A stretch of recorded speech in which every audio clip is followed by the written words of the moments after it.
Now it's time to ramble about Fenrir. Again, probably won't get a lot of interaction on this video because everybody has their minds made up and that's totally fine. But I'm going to put it out there for those who do need it.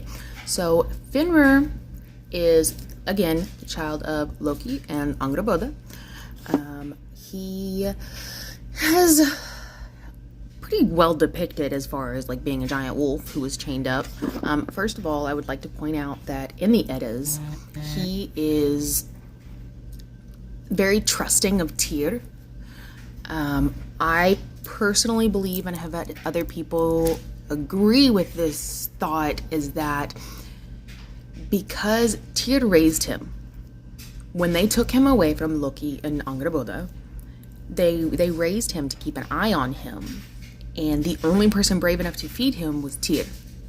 So that whole Tyr putting his hand in Fenrir's mouth didn't just come out of nowhere. And I believe that Tyr, as being the god of justice, saw that this was unfair and unjust.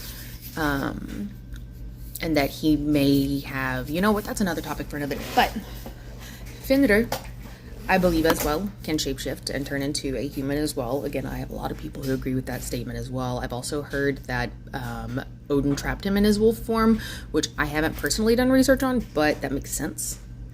But he is very protective. He is very much the alpha and wants to take care of all of his little wolves that follow him.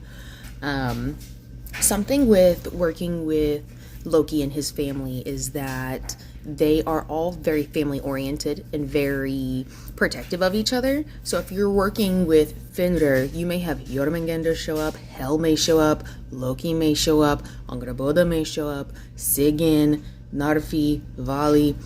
They're likely to show up. That doesn't mean that you're necessarily going to work with them, but they're very family oriented. Sleipnir as well may even show up.